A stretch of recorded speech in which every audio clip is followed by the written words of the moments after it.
నమస్తే. న్యాయం అనేది అందరి హక్కు. ఆ హక్కుని కాపాడడానికి నేను చేసే ప్రయత్నంలో భాగమే ఈ వీడియోస్. ఇంతకు ముందు వీడియోలో డబుల్ రిజిస్ట్రేషన్ గురించి మాట్లాడుకున్నాం. ఒకే ప్రాపర్టీ ఇద్దరికి రిజిస్ట్రేషన్ అవ్వడం. అసలు ఇది ఎలా సాధ్యం? ఎలా అవుతుంది ఇలాంటి పని? ఒక ప్రాపర్టీని ఇద్దరు రిజిస్ట్రేషన్ చేయొచ్చా? అంటే లీగల్‌గా ఒక ప్రాపర్టీని ఇద్దరు రిజిస్ట్రేషన్ చేయడం అనేది కరెక్ట్ కాదు. అది క్రిమినల్ కాన్స్పిరసీ కిందకి, క్రిమినల్ బ్రీచ్ ఆఫ్ కాంట్రాక్ట్ కిందకి, చీటింగ్ కిందకొస్తుంది. మరి ఇలా ఎలా చేయగలుగుతున్నారు అంటే, దానికి 3 కారణాలున్నాయి. ఫస్ట్ రీజన్ ఏంటంటే, ఒక ప్రాపర్టీ రిజిస్ట్రేషన్ అయిన వెంటనే మ్యూటేషన్ అవ్వచ్చు, లేదా కొంచెం టైం పట్టొచ్చు. ఆ ప్రాపర్టీ ఈసీలో అపియర్ కావడానికి, ఆ ట్రాన్సాక్షన్ ఈసీలో కనపడడానికి సబ్ రిజిస్ట్రేషన్ ఆఫీస్‌లో అయితే ఒక్కొక్కసారి 7-15 డేస్ అవుతుంది. ధరణి త్రూ అయితే, అంటే వ్యవసాయ భూమి అయితే గనక 3-5 డేస్ అవుతుంది. సో, మనం ఏం చేస్తాము, ప్రాపర్టీ ఆల్రెడీ రిజిస్ట్రేషన్ అయిందా లేదా, ఇతని పేరు మీద ఉందా లేదా అని తెలుసుకోవడానికి ఈసీ తీసుకొని చెక్ చేస్తాం. ఇతని పేరు మీద ఉంది అని కన్ఫర్మ్ చేసుకొని ఈసీ ప్రకారం రిజిస్ట్రేషన్‌కి వెళ్తాం.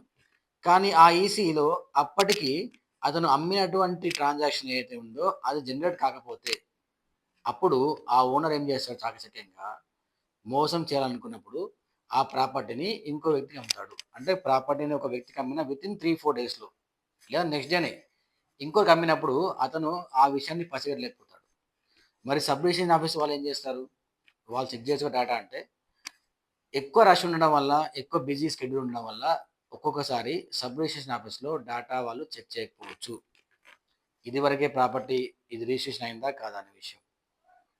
ఆ డేటాబేస్ కరెక్ట్‌గా ఉండకపోవడం వల్ల, లేదా వీళ్ళు నెగ్లిజెన్స్ వల్ల అది చెక్ చేయకపోవచ్చు.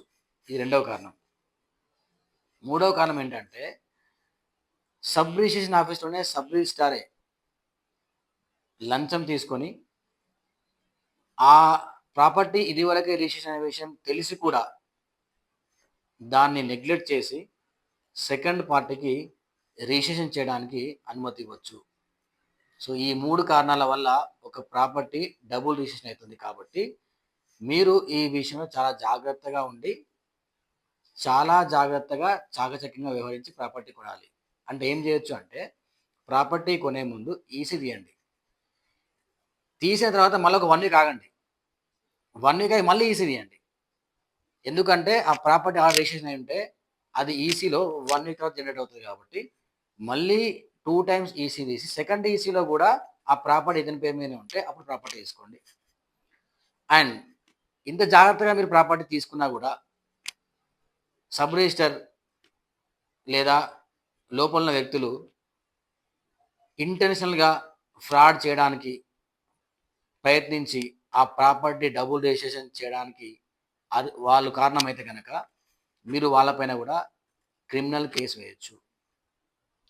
కానీ మీరు ఈసీని 2 టైమ్స్ చెక్ చేస్తే మీకు ఇలాంటి తప్పు జరగదు. ఈ విషయం గుర్తుంచుకొని ప్రాపర్టీస్ కొనండి. Thank you. ఇలాంటి వీడియోస్ మళ్ళీ చేద్దాం.